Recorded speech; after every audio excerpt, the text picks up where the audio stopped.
Hey, what's up, YouTube? It's been a good while since I put out a video, but today I wanted to go ahead and talk about something a little special to me. It's near and dear to my heart. This is the story about the time I personally got into heavy metal and music in general.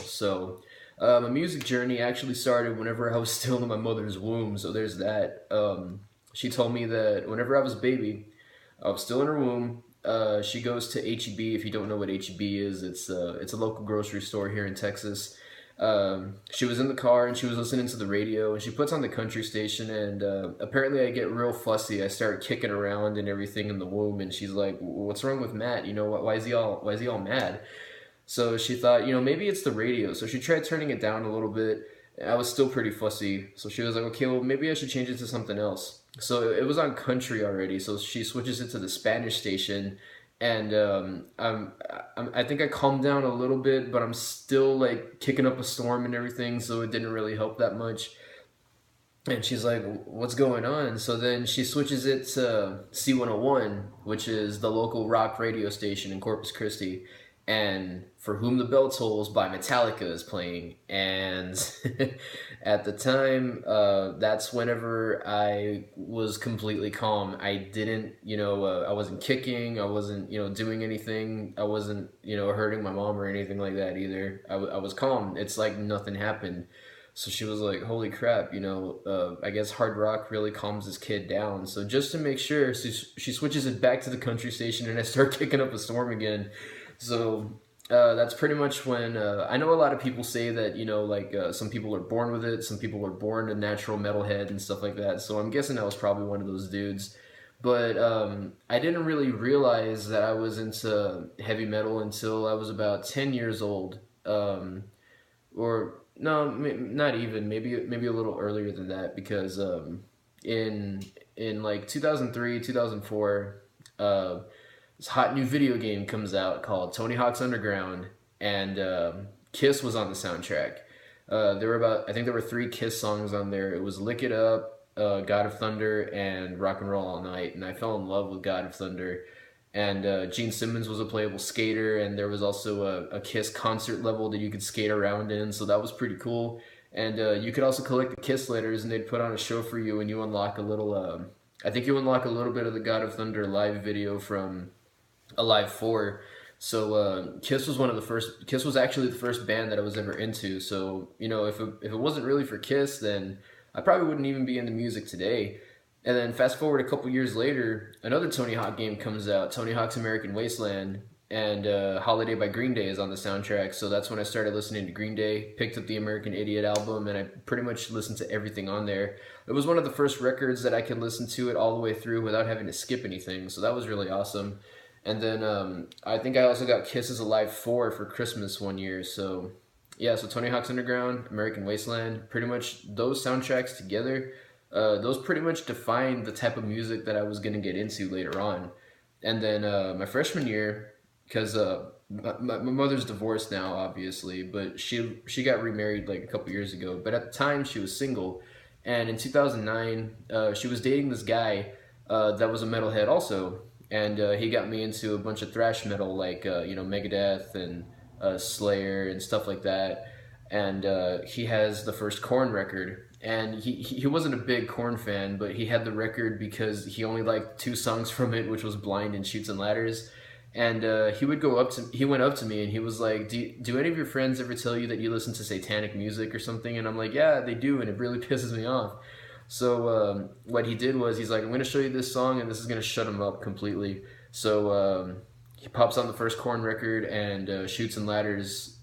He puts it on that song, and I listen to it for the first time, and I start falling in love with this band, and I'm like, "Yo, what is this music?" Like, I had no idea that there was heavier stuff out there because at the time I was just listening to a lot of hair metal and stuff like Sabbath and Ozzy. And with the hair metal side, it was like Motley Crue, Def Leppard, Guns N' Roses. That's what I was into at the time. I didn't know there was heavier music out there until I was introduced to Korn. And so I was like, "Hey, like, let me hear that song "Blind." It was the very first song off the record. And he puts it on, and the little drum beat kicks in, and the 808 comes on, and then all of a sudden, like, Jonathan just screams, "Are you ready?" And then the song starts, and it was just like, whoa, this is amazing.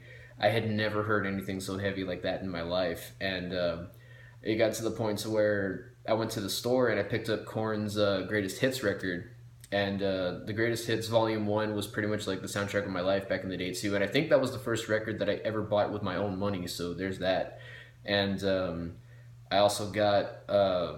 I think later on that year I picked up "See You on the Other Side," which was already like 3 years old at the time, but I really wanted it because I heard "Coming Undone" and I loved that song at the time, and I still love it, but it does get overplayed a lot on the radio.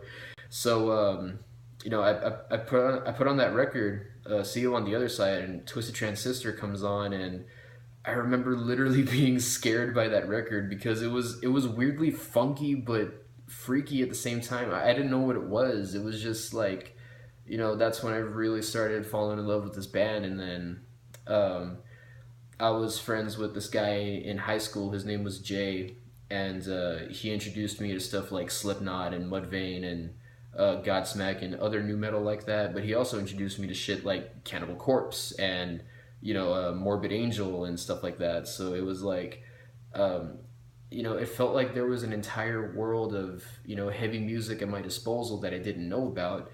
And every time that I found out that there was heavier stuff out there, it started just drawing me in a little bit more. And I was like, wow, this is awesome. And I always felt that I was kind of like an outcast, so to say, because I was into this kind of stuff. And whenever I met my other metalhead buddies, such as Brian and Josh and a bunch of other people from high school, I was like, holy crap, like, I actually have an entire group of friends that are into the same kind of stuff that I am. And it felt really great. And it got to the point to where, like, in 2007, I decided to, pick up the guitar because of Randy Rhoads and Dimebag Darrell and a bunch of other great guitarists like that at the time. James Hetfield, Kirk Hammett, stuff like that.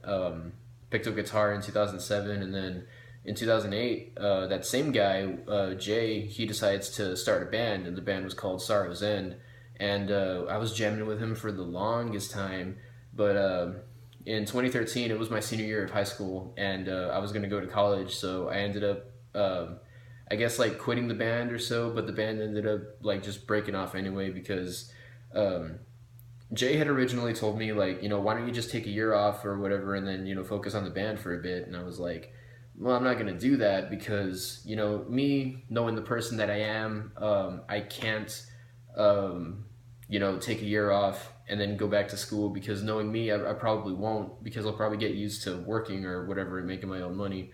So I decided to just go to college right away. That way I'll have something to fall back on because like with the music industry you don't know if you're actually going to take off or not. It really just depends. So um, if your band actually did take off and whatnot and you're signed to a label and everything and you're actually touring and whatnot right now, then hey, good for you, like more power to you. That's something that we couldn't do. We never really made it out of the garage.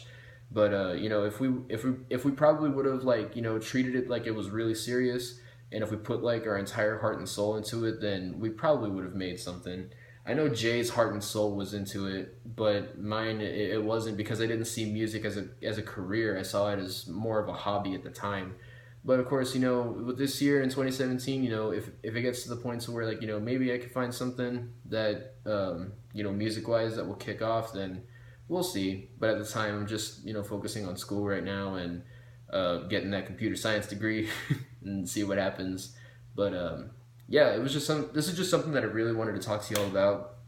Tell y'all how I got started with listening to Metallica in the womb thanks to my mom, and then getting introduced to the Tony Hawk soundtracks and stuff like that. So if you've never played Tony Hawk's Underground or Tony Hawk's American Wasteland or any of the Tony Hawk games, just look up the soundtracks because the soundtracks for those games were amazing.